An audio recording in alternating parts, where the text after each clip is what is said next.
Bienvenidos al podcast Estrategia y Diseño. En este espacio hablamos de temas relacionados con estrategias de negocio, diseño, tendencias de futuro, cómo aumentar tus ventas en tu empresa, cómo liderar a tu equipo.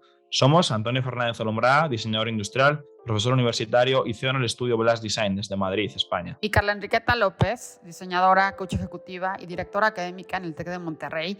Y hoy tenemos el lujo de que nos acompañe el diseñador, el gran diseñador Francisco Gómez Paz, diseñador argentino reconocido mundialmente y que ha ganado grandes premios como el Good Design Award, el Red Dot Award, el Prices of Innovation in Design, Index Award, el Compás de Oro, que lo ha ganado 2 veces, que bueno, ustedes saben, los conocedores de diseño, que es uno de los premios más perseguidos por los diseñadores industriales, y sus piezas han sido seleccionadas también para la colección del MoMA. No se pierdan este episodio, yo aprendí un montón, les va a fascinar. Bienvenidos y bienvenidas a todas a este episodio de Estrategia y Diseño. Hoy estoy súper feliz y Antonio hubiera estado súper feliz también, pero bueno, no pudo estar hoy. Estoy súper contenta de este episodio en especial porque nos acompaña un gran diseñador que ya traía muchísimas ganas de que viniera y platicar con él. Y bueno, aquí está Francisco Gómez Paz.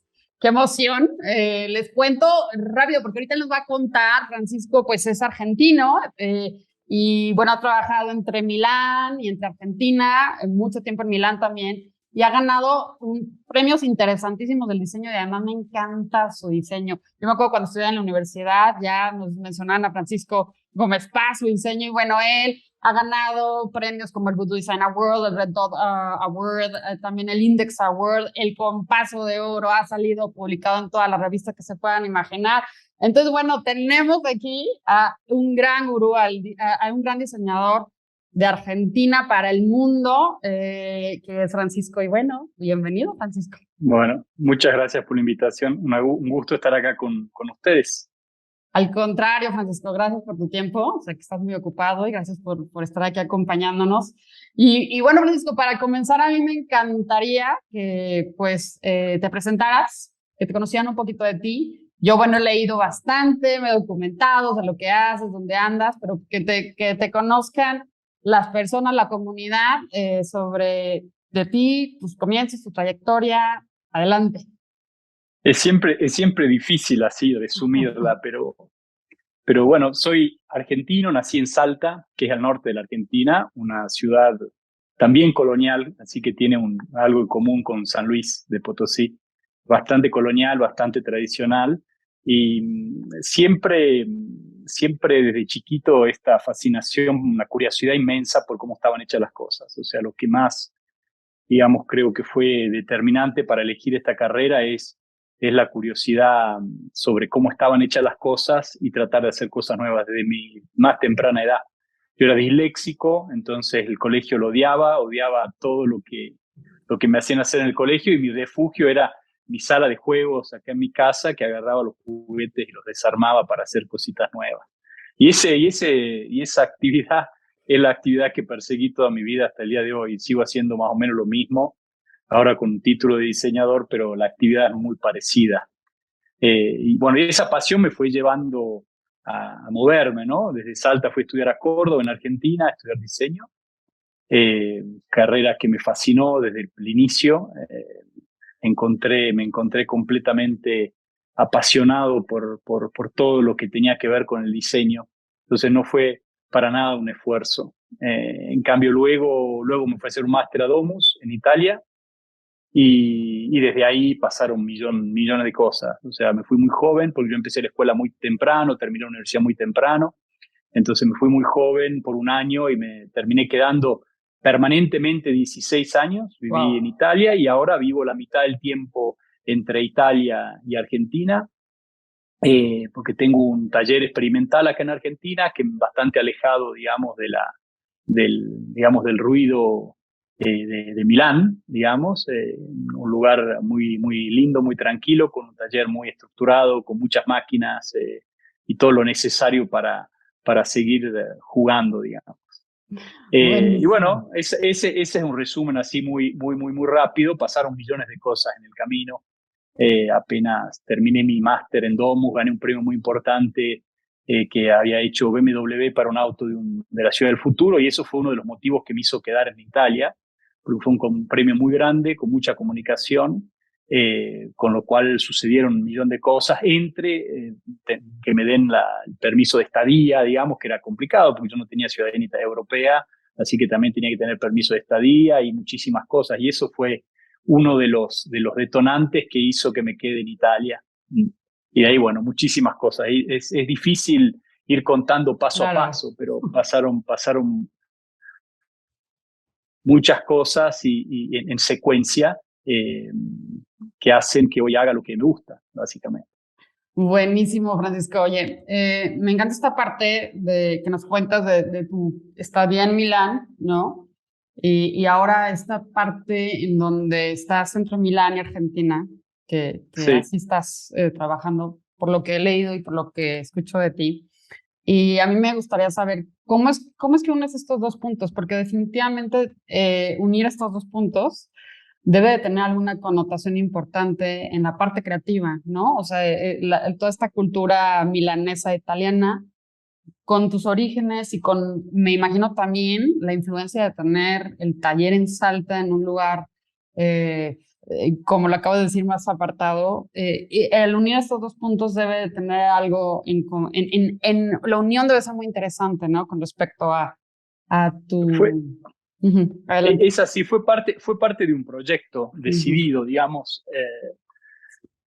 Una de las cosas que a mí me gusta hacer más es diseñar y proyectar, y metido en la vida cotidiana de Milán,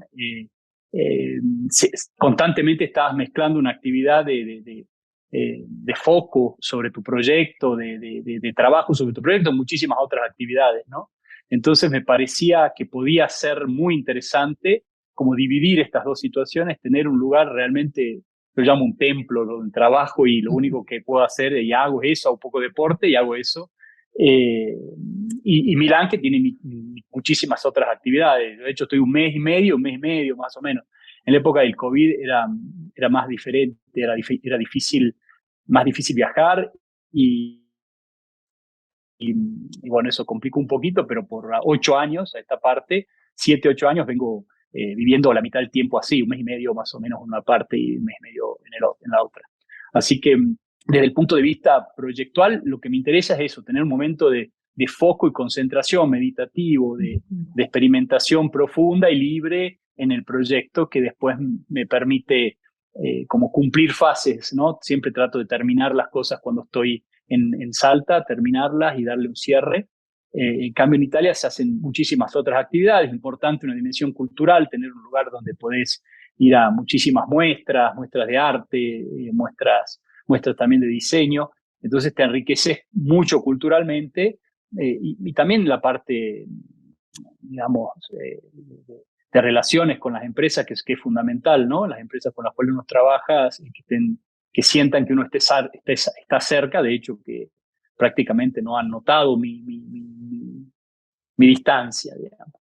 Así que eso fue un proyecto que a un cierto punto de mi carrera pude permitírmelo y hacerlo. Que eso, quiero hacerte una pregunta, pero antes de esa pregunta, Sí. me llama mucho la atención porque justo a veces, y en los podcasts que hemos grabado o con las personas del gremio, ¿no? Creativo, no únicamente diseñadores, sino de todo el gremio creativo, de repente escuchar esta parte de, bueno, y entonces me pauso, ¿no? Tomo una pausa y bajo el proyecto y lo pienso y lo diseño. Es difícil. Porque normalmente lo que escuchas es como está el proyecto, sácalo, el que viene no tengo tiempo de pausar o de sentarme a ver, sino que estoy en la construcción del mismo. Y entonces de repente escucho y lo siento que vivimos en esta vida ruidosa, ¿no? O sea, donde estamos todo el tiempo en el quehacer y donde difícilmente nos damos este espacio que tú acabas de mencionar, que me parece increíble, que creo que es esta parte de organizar agendas para poder poner espacios del tipo. Me imagino que para ti ha sido algo que te ha refrescado y que te ha puesto en perspectiva de lo que estás haciendo. Absolutamente, me enriquece mi proceso, y yo creo que uno siempre tiene como, se dice que el Dios es el máximo objetivo que uno tiene, ¿no? Y para mí es el proyecto en sí. O sea, cada proyecto le trato de dar el tiempo necesario y la energía necesaria para que logre su máximo potencial. Y a veces necesita tiempo. Y ese tiempo dado en continuidad, dado en una estructura que te permite errar fácilmente y probar y errar fácilmente, lo enriquece. Y me ha sido muy útil. A nivel creativo me ha sido muy útil poder tener este espacio dividido así. Me encanta. Y creo que sí se puede lograr, es cosa que nos tenemos que organizar y estructurar, que es la palabra clave que acabas de decir. Estructura dentro de los procesos creativos. Sí. Sí, ha necesitado, sí, estructura también física. O sea, tengo un taller muy desarrollado con máquina de corte láser metálico, ya tengo un taller que a veces una empresa desearía tener, ¿no? Con plegadora de chapa, con torno, y bueno, es parte del seguir jugando y divirtiéndome en lo que hago. Entonces, cuando tengo una idea, se trabaja con la computadora muy rápidamente a dibujarla, a ver, y enseguida quiero un prototipo, ¿no? El más rápido y feo posible, pero que esté ahí para probar ir probando las cosas que no funcionan. A mí me llama y me motiva mucho el borde de la tecnología, el borde de lo desconocido, o sea, al menos a nivel de mi conocimiento. Yo siempre me divierte explorar nuevos caminos. Y eso por lo general es complejo para una empresa porque implica mucho riesgo, mucha incertidumbre. Entonces siempre más y más con los años parte de esa incertidumbre la he metido adentro de mi taller. Y las pruebas que a veces hacía junto con las empresas las voy haciendo más adentro de mi taller, y eso ha ayudado mucho al momento en el cual yo presento el proyecto, estar más convencido de que parte de los errores han sido limados, ¿no? En el proceso. Que eso me parece genial, que hablar esta parte de proceso es fundamental.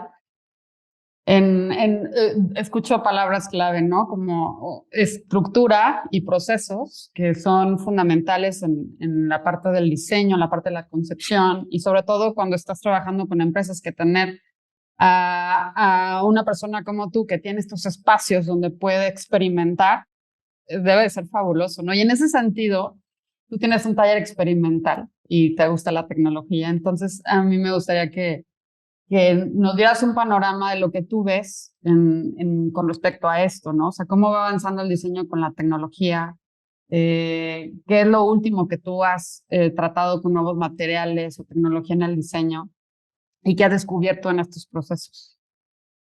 Una pregunta bastante compleja de responder, porque a veces la curiosidad es completamente no estructurada y va para cualquier lado y camino.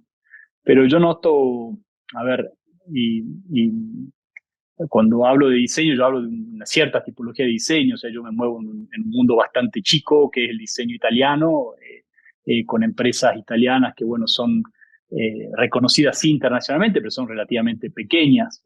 Y estamos hablando de empresas que hacen generalmente iluminación, muebles. Es un sector muy rico culturalmente, pero de dimensiones pequeñas. Y bueno, lo que veo, lo que analizo, que ese sector está cambiando particularmente en los últimos años.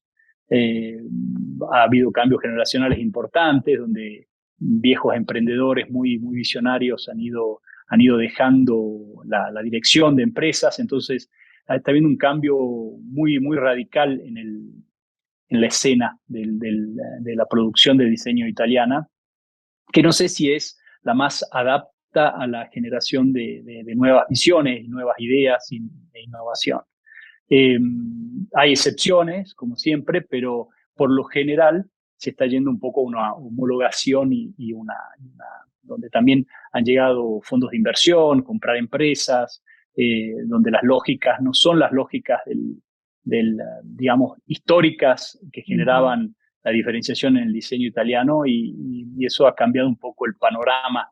Y por el otro lado, veo una nueva energía, que es un poco lo que quise explorar con mi silla de Utopia, una nueva energía que es la capacidad, digamos, del individuo, gracias a la revolución 4.0, digamos, todo lo que sea impresión 3D, corte láser y y muchísimas herramientas de control numérico permiten al individuo también tener una capacidad productiva no indiferente a nivel de pequeñas series o medianas series, lo cual intuyo que en el futuro próximo va a generar, va a empezar a generar en diferentes contextos, no solamente industriales, producción de diseño de calidad, ¿no? Entonces, digamos, yo a nivel que creo que va a ir pasando, siempre y cuando la capacidad productiva del individuo aumente y la capacidad de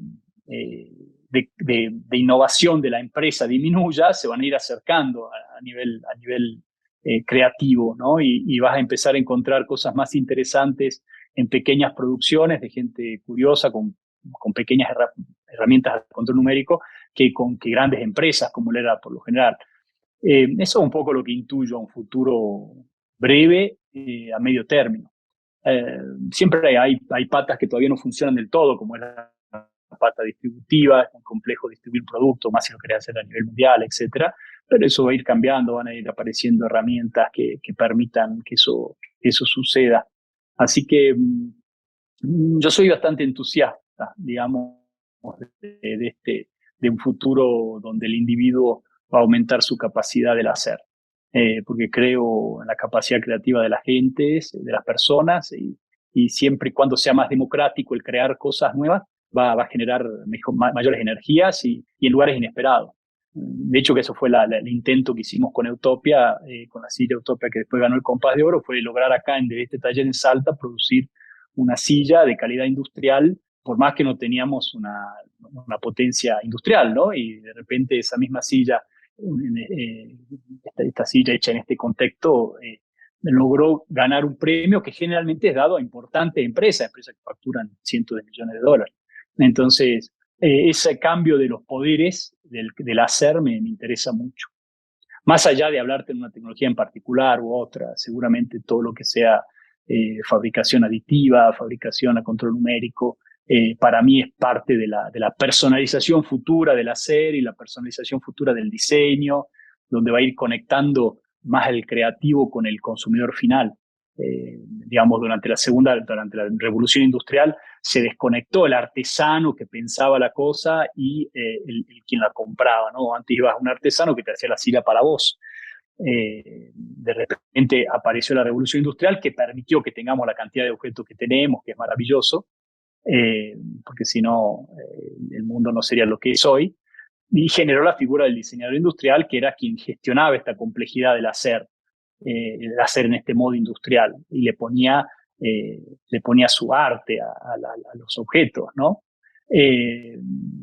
Yo creo que hoy quizás puedan ir apareciendo nuevas situaciones donde el hacer y el consumidor final se conectan más fácilmente gracias a estos cambios tecnológicos. Gracias por ponernos en contexto. Me gustó muchísimo esto que nos acabas de decir, más tú que estás tan metido en Milán y viendo todas estas tendencias y cómo se están moviendo, ¿no? Las empresas, esto que acabo de decir para mí era totalmente desconocido, el cambio generacional que hay en el negocio, sobre todo en Milán. Yo lo había escuchado, que viene un cambio generacional fuerte y que también muchas mujeres están heredando empresas a nivel mundial, ¿no? De los grandes corporativos. Pero justo específicamente esta parte en el diseño me parece bastante interesante por todo lo que pueda traer con nuevas generaciones y con quien esté al frente de las empresas que han sido empresas probablemente clásicas en el área de diseño. Y esto final me parece justo que cuadra con lo que estamos viviendo, esto que nos dices, donde podemos encontrar en las redes sociales, ¿no? Esta parte de te vendo directo, ¿no? O sea, te diseño a ti y te llega a ti customer final y no tiene que haber un intermediario, que lo vemos cada vez más y seguramente se potencializó también con la pandemia y toda esta parte de digitalización, ¿no? O sea, donde ya tenemos el consumidor final, no solamente empresas, sino como tú lo dices, el hacedor, que lo deja súper claro, y esta parte me fascina, Francisco. Y en ese sentido, tú trabajas con muchas empresas, trabajas con Artemide, ¿no? Haces iluminación, haces mobiliario, etcétera. Y hay empresas que también han decidido por el paso del tiempo y que les ha funcionado bastante bien y que han sido colaboraciones súper exitosas, y creo que ha sido increíble desde el siglo XX esta parte de empresa diseñador, ¿no? Y que el diseñador esté ahí súper pegado a la creación y a la influencia de las empresas. En ese sentido, ¿qué tan complejo es trabajar con una empresa, como un diseñador que está afuera, ¿no? Muchas veces vemos que las empresas tienen a los diseñadores contratados adentro y que ahí se está generando proyecto, pero también tenemos, y que se ha vivido por muchísimo tiempo, la parte de estar y de diseño por fuera, ¿no? Entonces, ¿qué tan complejo es llegar a este tipo de empresas que han sido verdaderamente influyentes en el diseño, chicas, grandes o medianas? ¿Qué tan complejo es insertarte en ese sentido y trabajar Bueno, con ellos? es muy difícil seguramente, y es algo que miles y miles de diseñadores tratan de hacer cuando van a Milán. Es muy complejo. Eh, a ver, para poner en contexto un poco, el modelo del diseño italiano histórico, lo que hizo famoso el diseño italiano, fue la relación entre emprendedores y diseñadores externos, arquitectos, diseñadores que tenían grandes personajes, visionarios, etcétera, que tenían ideas y proyectos, y que estas empresas tenían la energía, la capacidad de ponerlas en productos que después vendían en todo el mundo, ¿no? La relación siempre era, a veces duraba mucho en el tiempo, eran colaboraciones larguísimas, y la imagen del diseñador y la imagen de la empresa como que se mezclaban un poquito, ¿no? Grandes personajes del diseño italiano como Magistretti, como eh, muchísimos ejemplos han sido súper exitosos. En lo particular, mi relación más fructífera fue con Lucheplan. O sea, cuando yo empecé a trabajar con Lucheplan, empezamos con la lámpara Hope, que fue mi primer lámpara y fue un éxito, gracias a Dios, grandísimo de mercado, de comunicación y, bueno, en todo sentido. Entonces eso hizo que, bueno, ahí una vez que una pequeña intuición que yo había traído y todo un proceso de desarrollo que llevó 3 años, más o menos, 2 años y medio, donde mucho tuvo que ver también mi taller, el pequeño taller que tenía en esa época en Italia, permitió que la empresa crea que una intuición que parecía bastante ridícula podía llegar a un producto final. Entonces, de ahí ya se empieza a hablar de otro modo, se habla a nivel de ideas, se habla a nivel de conceptos, y la empresa empieza a entender que lo que a veces uno imagina, esa fragilidad que tiene una idea que es tan frágil, es tan débil, tiene que nacer en un contexto donde la escucha, porque a veces hay cosas de valor. Ese equilibrio es un equilibrio muy complejo de que exista. Muchas veces tiene que ver lo personal, la relación personal entre el diseñador generalmente con el dueño de la empresa. Eso ha ido cambiando bastante en los últimos años. O sea, entonces eso va produciendo cambios donde ese contexto que yo lo creo casi alquímico, mágico, es siempre más difícil. Más aún cuando uno trabaja con ideas y la forma va llegando después de un proceso. Ese proceso tiene que estar hecho junto con la empresa para que sea también de la empresa, si no son procesos más íntimos, ¿no? Y no se contaminan con el valor que te puede dar una empresa. ¿Cómo se hace? Es muy complejo, es muy difícil, es muy difícil. Yo en lo particular empecé en su momento cuando era muy joven, hice un par de muestras en el Salón Satélite, durante el Salón del Mueble. Había tenido la suerte de ganar ese premio, algunas personas habían visto lo que estaba presentando en el Salón Satélite, y fueron pasando cosas, ¿viste? Y por qué no empezamos a hablar, y empezás a hablar, y de repente tenés la suerte que un proyecto funciona. Entonces, bueno, eso también me llevó a hacer muchísimas lámparas, ¿no? Porque mis primeros proyectos de éxito fueron lámparas, y eso llevó que yo haga muchísimas lámparas en mi carrera. Y bueno, va condicionando también un poco tu carrera, ¿no? Llevándolo para un lado o para el otro. Pero es fundamental esa relación entre empresa, emprendedor visionario y diseñador. es una alquimia casi mágica que para que exista tiene que haber muchísimos condimentos y muchísimos elementos, ¿no? No es fácil. No, no es fácil. Y tú, y con esto que tú has vivido en Italia, con esta visión y con este proceso que nos platicas, ¿cómo lo ves en Latinoamérica? O sea, ¿ves que esto está sucediendo cada vez más? Bueno, yo mi carrera yo la hice toda en Italia. Uh-huh. Empiezo a ver, en particular, bueno, acá en Argentina he visto algunas empresas trabajando con diseñadores externos y me parece interesante y los resultados son interesantes.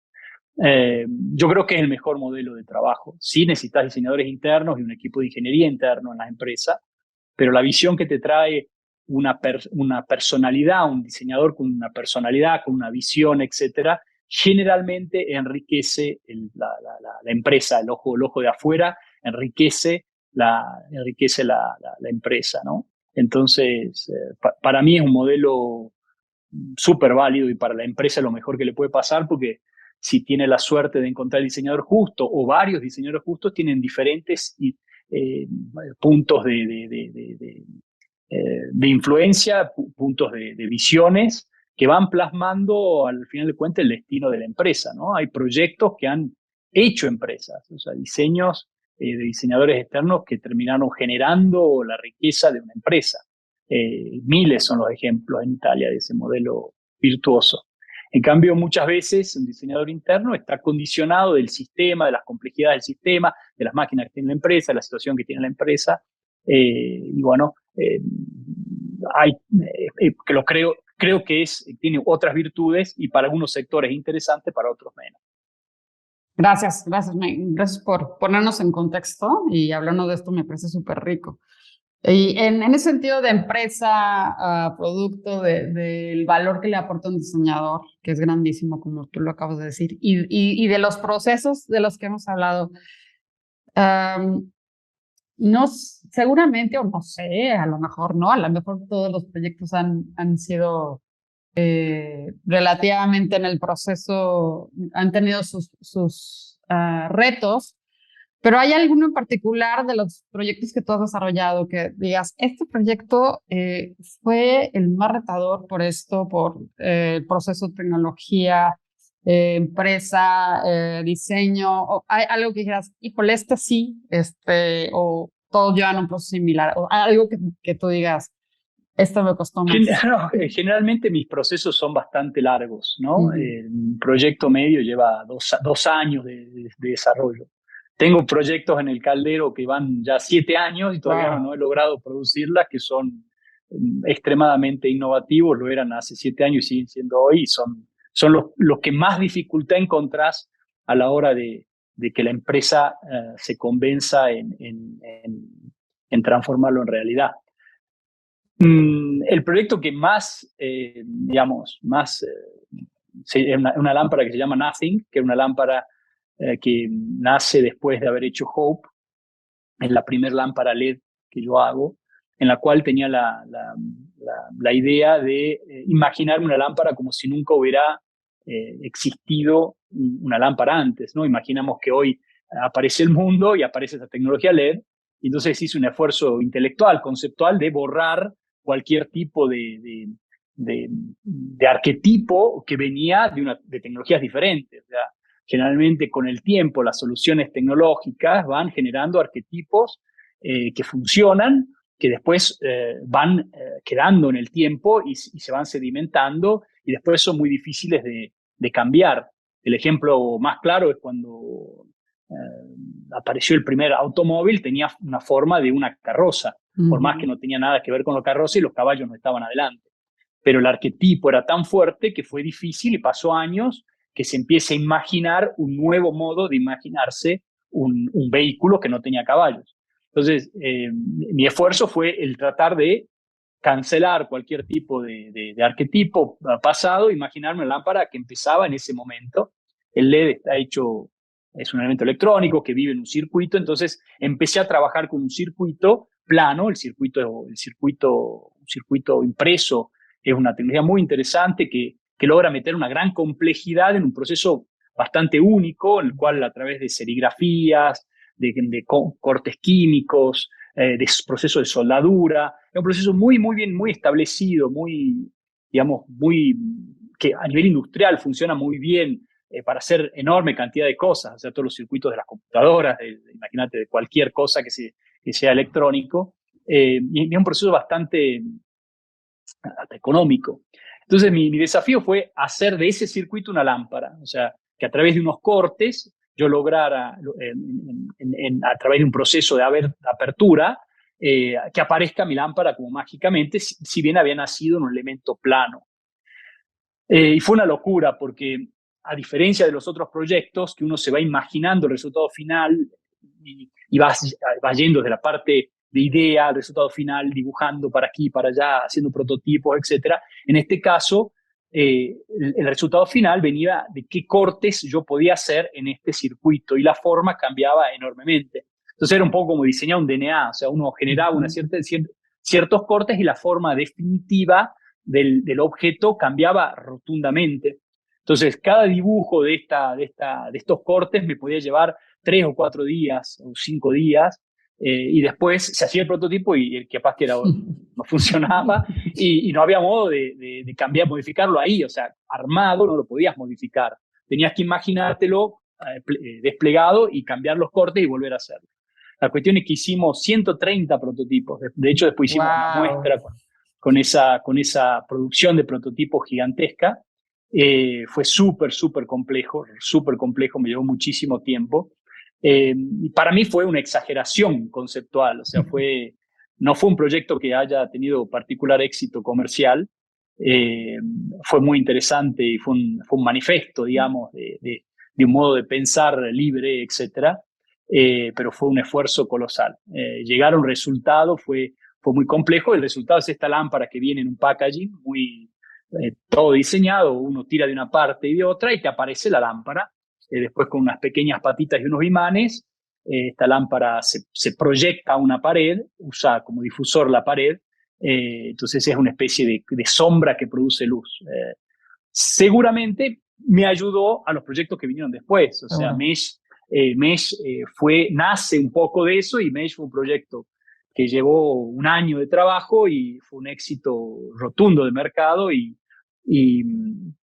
de prensa y de premios, etcétera, etcétera. O sea que, viste, a veces son procesos de investigación que, si tenés la suerte que la empresa te los deja hacer, después enriquecen los proyectos sucesivos que haces con esa empresa. Claro, uy, me encanta, me fascina todo esto que acabas de decir, porque justo, y me gusta esto último que dijiste, de medio de todos estos procesos, a lo mejor no fue el éxito comercial, pero eso me trajo un nuevo aprendizaje y un siguiente paso, ¿no? Creo que muchas veces, y lo veo últimamente con las nuevas generaciones, piensan que el diseño es instantáneo, ¿no? Y que los procesos son rápidos y ya tiene que estar el resultado, y al contrario, no estás hablando de todos estos tiempos y de estos procesos que son importantes. 130 prototipos, pues es wow, ¿no? Y me imagino también, o sea, en estos procesos, la experimentación no solamente conceptual, sino toda la parte técnica, y también cómo te metes a esta parte ingenieril me imagino que era cuando estaba lanzando apenas el LED y lo estábamos conociendo, ¿no? Antes de ser el LED que ahora conocemos, que ya está por todos lados, la tira que te pones a la mesa, sino como conocer las particularidades de esta nueva tecnología y recrear. ¡Wow! Felicidades. Siempre es una oportunidad, o sea, para mí, en el fondo, siempre hay una investigación lingüística, o sea, cuando aparece una nueva tecnología que no tiene un lenguaje suyo, es una oportunidad para imaginártelo y generar objetos que son a veces fuertemente connotados por la novedad de esa tecnología. Entonces, yo lo veo siempre como una oportunidad, y es el campo donde a mí me divierte mucho trabajar. No siempre aparece un LED, ¿no? La LED es una revolución tecnológica potentísima. A veces las revoluciones tecnológicas son mínimas o es un pequeño detalle tecnológico. Y yo no diría que es una parte ingenieril, porque para mí el proceso creativo del diseño involucra una dimensión holística profunda de diferentes sectores, o sea, que que va desde la filosofía a casi una dimensión súper científica en muchos elementos, ¿no? Entonces, y en ese péndulo es cuando es más rico el proyecto.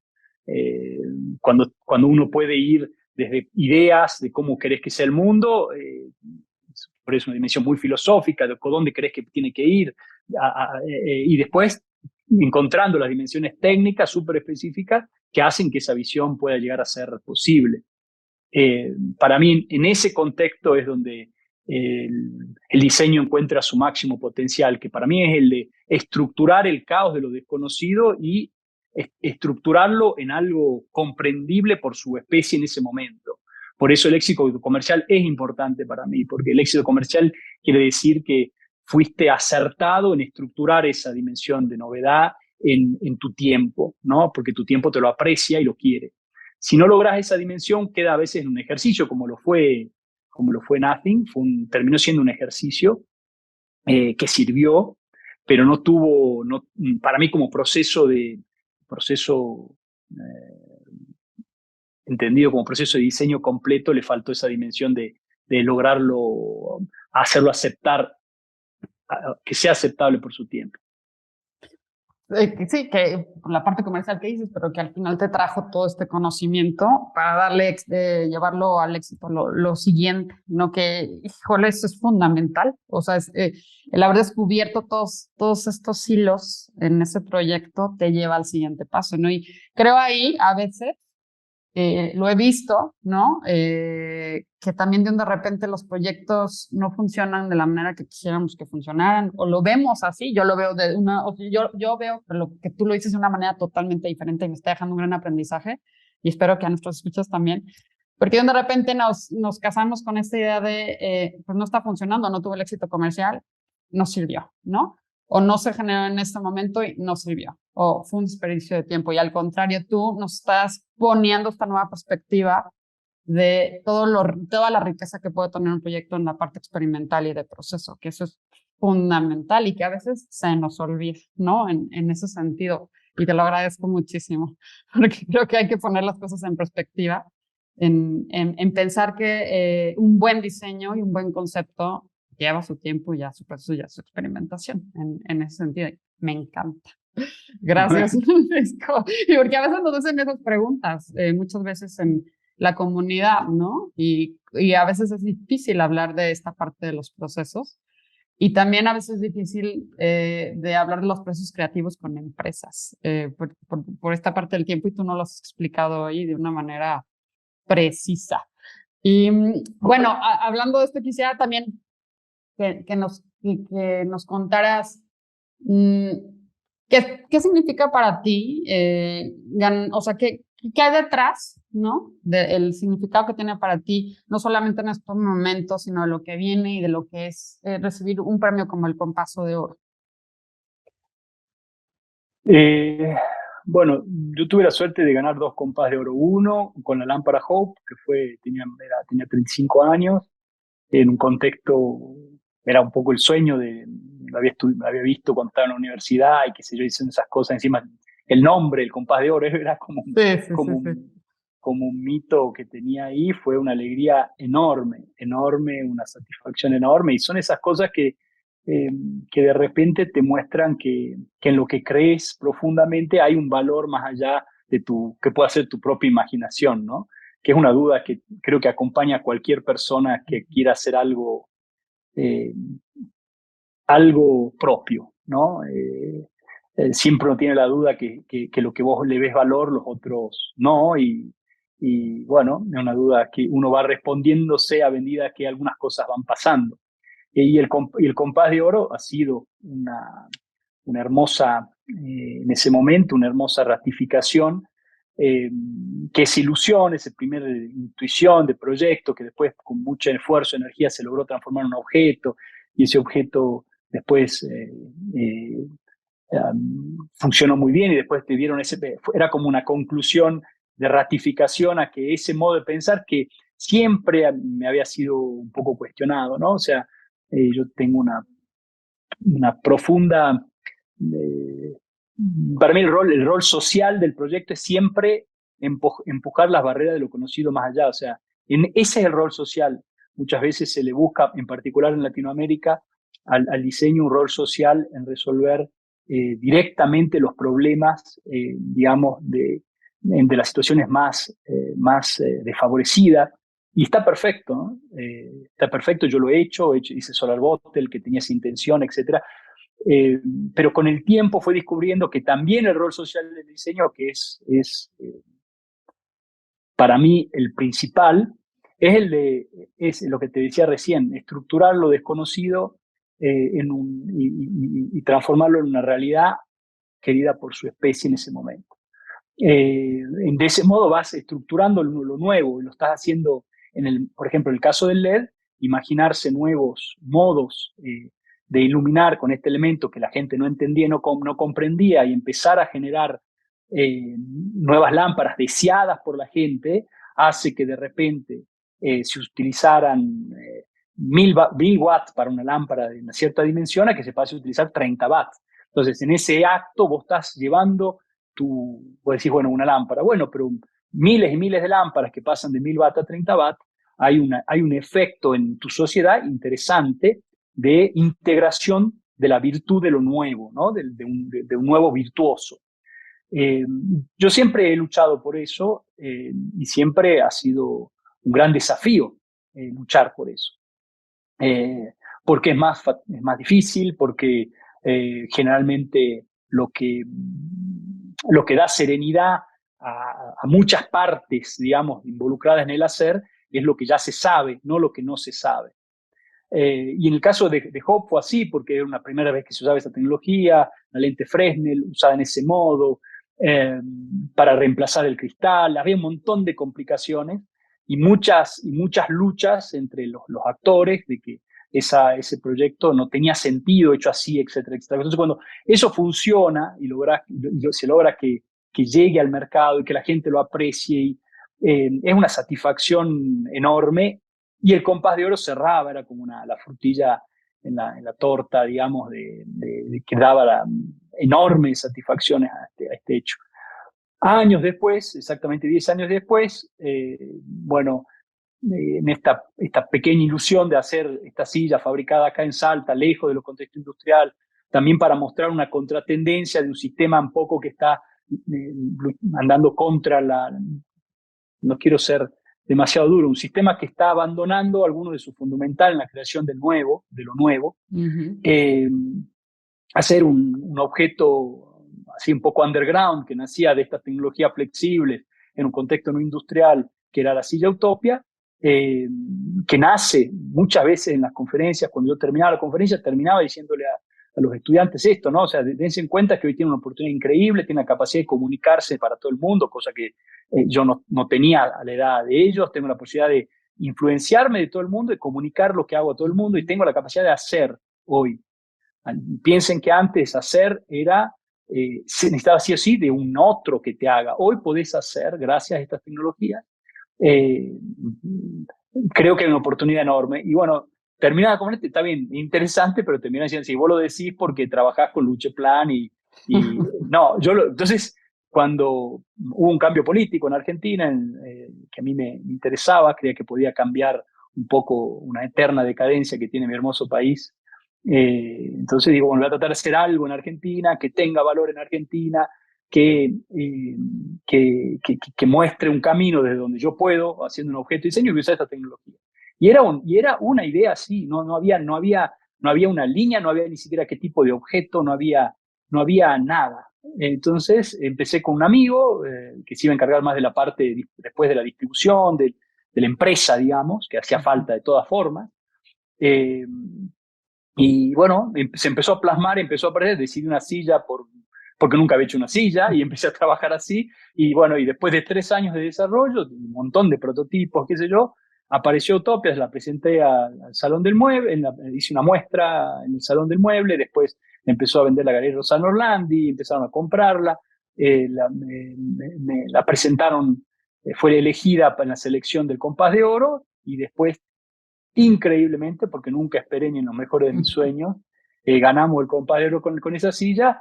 que era completamente un outsider de la situación. Hay mucho poder político, intereses, porque es muy importante para el sistema italiano, entonces nunca esperé, sinceramente, ganarlo, ni en los mejores de mis sueños. Y fue también ahí una ratificación de una visión y que, bueno, que tiene valor más allá de mi imaginación.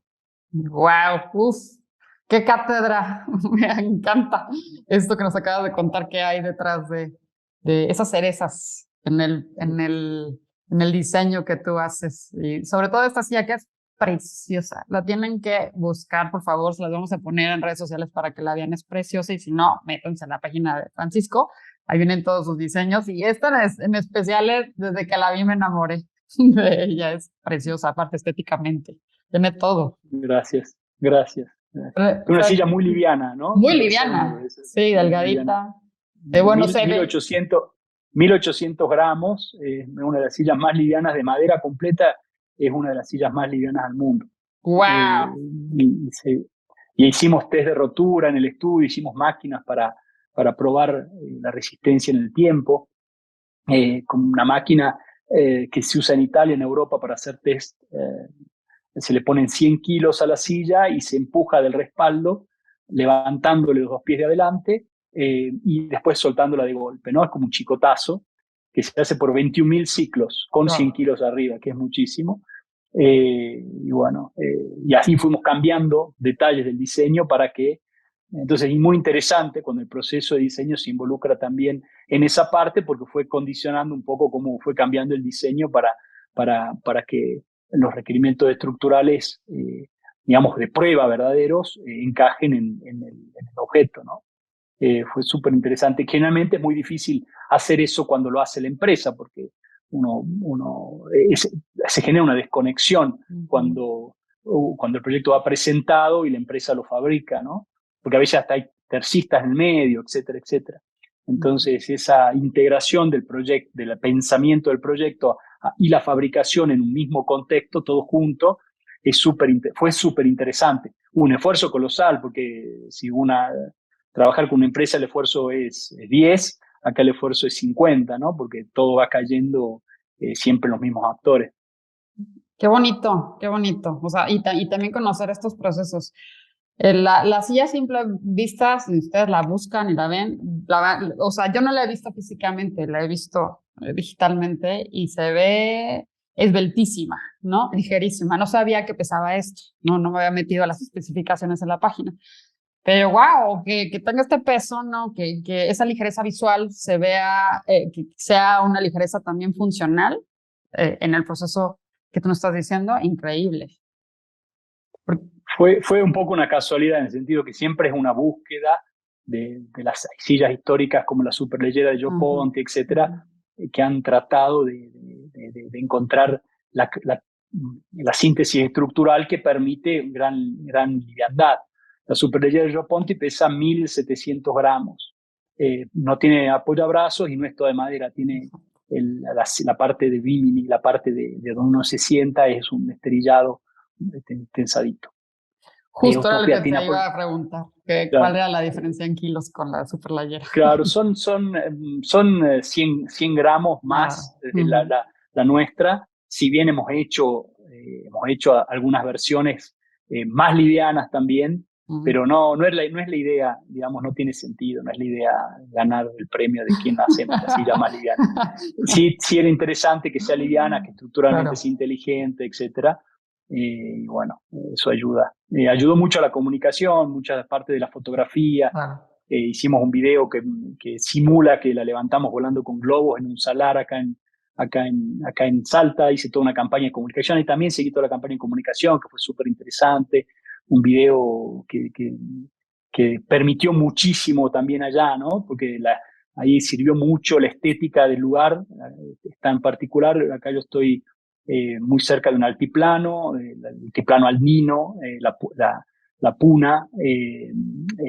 Entonces fue un desierto de sal y ahí se hizo toda una campaña de fotografía y de video que quedó muy interesante, que ayudó a la comunicación del objeto, ¿no? Entonces fue interesante ir tocando todos los pies digamos, de cómo contar Utopia, cómo fabricarla, cómo venderla también.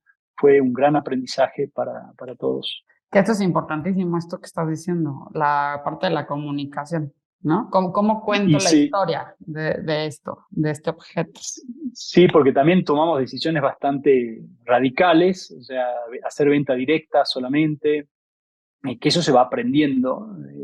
El sistema distributivo consume gran parte del costo de un objeto, generalmente el 100%, o sea, uno compra un objeto que vale 100, 50, es el sistema distributivo mínimo. Entonces, eso hace que suba mucho el valor del precio del producto o que baje mucho la ganancia, entonces tenés que fabricar mucho más cantidad, lo cual saca estas situaciones nosotros nos fabricamos muchísimas sillas, hacemos 20, 25 máximo por mes. Entonces, para hacer más, tenemos que hacer una fábrica, que yo siempre quise que Utopia quede fabricada en mi estudio. En esta pequeña estructura se fabrican y se van vendiendo, hay lista de espera y qué sé yo, y bueno, listo. Si no tenés que salirte de otro sistema, hacer industria con, sí, bueno, fabricar 300 por mes, o claro, 1000 por mes, o 2000. Lo cual va cambiando la lógica con la que había nacido el objeto. Y ir descubriendo también cómo lo íbamos a comercializar fue bastante desafiante y difícil, porque son conocimientos muy lejanos a lo que uno tiene como diseñador. Claro, toda la parte de este nuevo negocio. Oye, y entonces ahorita están con esta parte de directa cliente, con esta silla. Exactamente, sí. Ok, vendemos directamente al cliente. Me voy a apuntar en la lista de espera. Yo necesito una en mi vida. Bueno. Vamos a pedir que te hagan un descuento especial. Por favor. Francisco, para ir cerrando este episodio, yo estoy fascinada. Me podría quedar aquí platicando todo el día, escuchándote. De verdad que yo no sé la comunidad, pero yo hoy estoy aprendiendo muchísimo de ti y estoy fascinada. Pero bueno, para ir cerrando este episodio, a mí me encantaría que siempre les pedimos al final que nos recomienden algo que a ustedes les guste, les inspire y que le pueda sumar a la comunidad, ¿no? Muchas veces nos escriben y dicen, oye, estuvo increíble esto que nos recomendaron, etcétera. ¿Tú qué les recomendarías? Uy, qué difícil. Son muchas las recomendaciones. Tú recomienda 1, 2, 3, lo que tú quieras. Yo creo que una es nunca dejen de ser curiosos. El instrumento que enriquece el proyecto es la curiosidad. Yo siempre sigo la curiosidad bastante libremente, porque me lleva a lugares inesperados. Entonces, yo aconsejo no dejar de ser curioso. Siempre me ha permitido descubrir sabores inesperados que después se transformaron en objetos, en cosas. Entonces, últimamente mi curiosidad más va hacia la filosofía, me encanta escuchar cosas de filosofía, lo hago cuando corro. Entonces, si otro consejo puede ser, corran y escuchen filosofía. Porque si uno piensa bonito, hace cosas bonitas. Tienes razón. Entonces, yo creo que hay que trabajar en pensar bien, en ver cuáles son las energías que se mueven adentro de tu cabeza, porque una persona arrogante diseña arrogante, una persona que busca fama diseña cosas que buscan fama. Entonces, no sé, yo creo que a veces pensar bonito es subestimado en la importancia que tiene en el proyecto. Para mí el proyecto es una expresión, es una fotografía de tu pensamiento. Me pasa que veo objetos maravillosos, después conozco al diseñador y es una persona maravillosa. Es muy difícil que eso nunca me ha traicionado hasta ahora. Esperemos que siga así. Porque es una fotografía del pensar de alguien.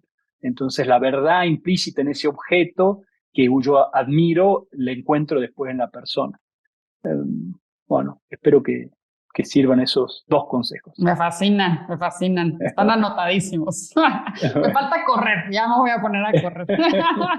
Es que yo no te estoy diciendo una cosa banal. He llegado a esto hace unos años y es una de las experiencias más interesantes que tengo en mi vida cotidiana, porque cuando uno corre empieza a liberar ciertas hormonas y la cabeza se abre en un modo diferente, y escuchar gente pensando cosas interesantes, a veces me hace tener una situación, un éxtasis de maravilloso intelectual, ¿no? Porque en ninguna situación llego a esa situación, a ese equilibrio.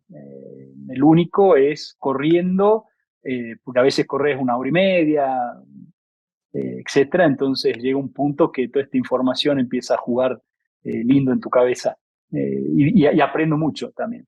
Totalmente de acuerdo. El deporte nos manda estos químicos al cerebro que nos permiten ver las cosas de otra manera y nos libera también de otras. Así es. Francisco, muchísimas gracias. Gracias por este espacio, gracias por compartirte, gracias por abrirte, gracias por mostrarnos tus procesos. Ha sido súper riquísima la charla. Te lo agradezco muchísimo y bueno, espero como a mí me ha enriquecido, le vaya a enriquecer también a la comunidad. Me encantaría que les dijeras dónde te pueden contactar o cómo pueden contactarte. El mejor modo es con Instagram, o sea, Instagram o el mejor modo. Generalmente soy bastante directo por ahí. Búsquenlo, le vamos a poner las redes de Francisco en las cosas que compartamos. Yo le escribí, me contestó. Yo soy prueba fehaciente de que sí sucede. Llevó un tiempo, pero lo logramos coordinar. Lo logramos. Francisco, muchísimas gracias. Bueno, gracias a vos y que anden muy bien. Muchas gracias por su tiempo, por habernos escuchado. Fue un placer acompañarlos y que nos hayan acompañado. Nos pueden seguir en nuestras redes sociales que son Instagram, Facebook y por supuesto que nos pueden escuchar en Spotify, en Apple Podcasts y en YouTube. Y si les ha encantado y les ha sumado a este episodio, please compartan. Sumamos a la comunidad, sumamos al gremio. Estaremos en próximos episodios con ustedes. Gracias.